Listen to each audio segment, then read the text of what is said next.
कई वर्षों से चिंताजनक स्थिति में काले सिर वाले पंछियों की संख्या घट रही है।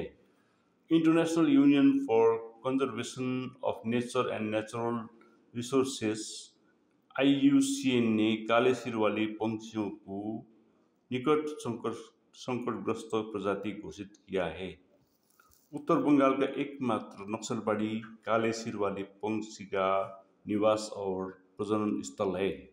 साल के मार्च से सितंबर तक ये पक्षी यहीं बच्चे पैदा करते हैं और सर्दी से पहले बच्चों को पालते हैं। ये प्रजाति अन्यत्र चली जाती है। Siliguri Himalayan nature adventure foundation, Paschim Bengal विज्ञान केंद्र और कर्सियंग वन विभाग ने इस लुप्तप्राय पक्षी के संरक्षण के साथ इस वर्ष की जनगणना शुरू की। पिछले 2 वर्षों में 200 और 240 पाए गए, लेकिन कई लोगों का मानना है कि यह पक्षी लुप्तप्राय है। पर्यावरणविद और NAF के समन्वयक अनिमेश बोस कहते हैं कि इन्हें खतरे से वापस लाना तभी संभव है जब इनका संरक्षण किया जाए। नक्सलबाड़ी उनका घर, यह प्रवासी समूह 1993 में देखा गया था।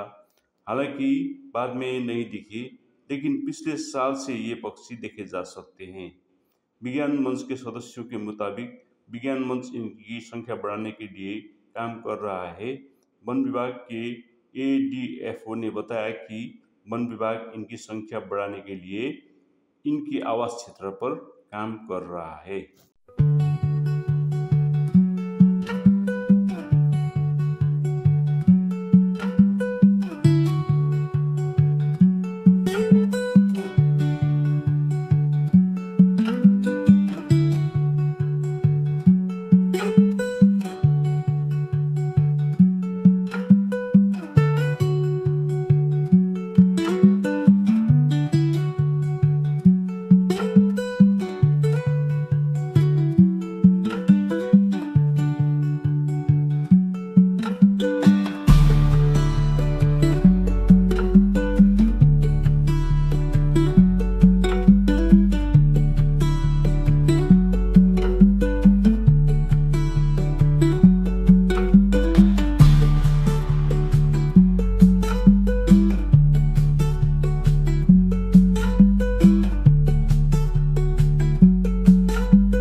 ব্ল্যাক হেডেড আইবিস হচ্ছে একটা বিপন্ন প্রায় প্রজাতি, নিয়ার থ্রেটেন্ড IUCN এর স্ট্যাটাসে নিয়ার থ্রেটেন্ড একটা স্পিসিস।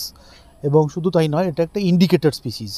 কোনো একটা জায়গায় ব্ল্যাক হেডেড আইবিসের যে ইকোসিস্টেম আছে, যেখানে তারা ফরেজিং করে বা যেখানে তারা নেস্টিং করে, সেখানকার যে পরিবেশগত বিষয়গুলো এবং যে জলাভূমি রয়েছে, সেই জলাভূমির যে স্বাস্থ্য, সেগুলো এই ধরনের যে ইন্ডিকেটেড স্পিসিস তাদের সংখ্যা বৃদ্ধির হ্রাসের সাথে সংযুক্ত।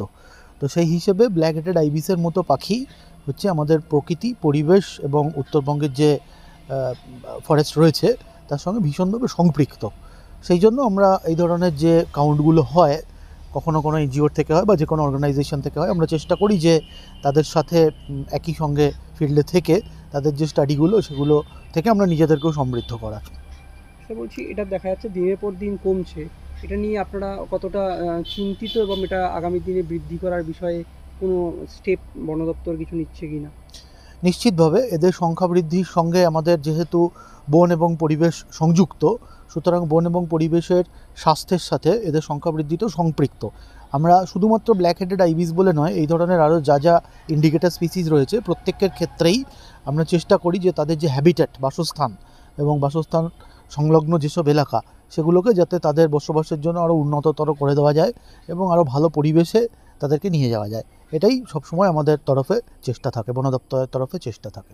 এদের স্যার মাইগ্রেট হয়ে আসে, এই এলাকায় প্রায় 6 মাসের মতো থাকে। তাদের 6 মাস কীভাবে থাকে, পর্যবেক্ষণ বা তাদেরকে টুকরিয়াঝাড় যে বনাঞ্চল আছে সেই জায়গায় নিয়ে আসার ব্যাপারে আপনারা কি কোনো ব্যবস্থা নিচ্ছেন আগামী দিনে? এদের বনাঞ্চলের ভেতরেই যে এরা আসবে থাকবে এমন কোনো বিষয় নয়। এরা খুবই চুজি, মানে যে গাছে এরা বাসা করবে বা এদের বাচ্চা বড় হবে, যে খাবার এরা খাবে, এ ব্যাপারে এরা খুবই চুজি। এরা সচরাচর একটু জলাভূমি, জলা জায়গার যে ছোট মাছ বা বিভিন্ন ক্রাস্টেশিয়ানস, মোলাস্কস, কীটপতঙ্গ, এই সমস্ত জলাভূমির খাদ্যই খায় এবং চিক্সদেরও এরা সেগুলোই খাওয়ায়। যদি এমন কোনো জঙ্গল থাকে যেখানে এই ধরনের জলাভূমি নেই, তাহলে তারা সেখানে বাসা নাও করতে পারে। উত্তরবঙ্গে এরকম প্রচুর জায়গা আছে যেখানে নানা ধরনের হেরন, নানা ধরনের স্টর্ক জঙ্গলের বাইরে, যেমন কুচবিহার শহরে ওপেন বিল স্টর্কের বিরাট বসতি একসময় ছিল, এবং অন্যান্য আরও এরকম উদাহরণ আছে। তো এরা যে জায়গাটাকে চয়েস করে আমরা চেষ্টা করি সেই জায়গাটার নিরাপত্তা বিধান করা, মানে এদেরকে জঙ্গলে ডাকা নয়, এরা যে জায়গাটায় নিজেদের বাসা হিসেবে নির্বাচন করছে সেই জায়গাটার মানুষকে সচেতন করা, সেখানকার মানুষকে অন্যান্য এনজিওসের মাধ্যমে, যেমন আজকে ন্যাপ অথবা পশ্চিমবঙ্গ বিজ্ঞান মঞ্চ, তাদের সহযোগিতা আমরা পাচ্ছি, তাদের মাধ্যমে সেখানকার সাধারণ মানুষ যারা বা সেখানে যারা, যেমন এখানে নকশালবাড়িতে বাজারে যে ব্যবসায়ী সমিতি রয়েছে, ব্যবসায়ী সমিতির সহযোগিতাও আমরা পাচ্ছি। তারা নানাভাবেই পাখিদেরকে এবং তাদের বাচ্চাদেরকে রক্ষণাবেক্ষণের ব্যাপারে স্থানীয় ব্যবসায়ী যারা রয়েছেন, মানুষ রয়েছেন, তাদেরকে সচেতন করে গাছগুলোকে, বাজারের মাঝখানেও গাছগুলোকে রক্ষা করছেন এবং এদের হ্যাবিটেটকে রক্ষা করছেন। Thank you.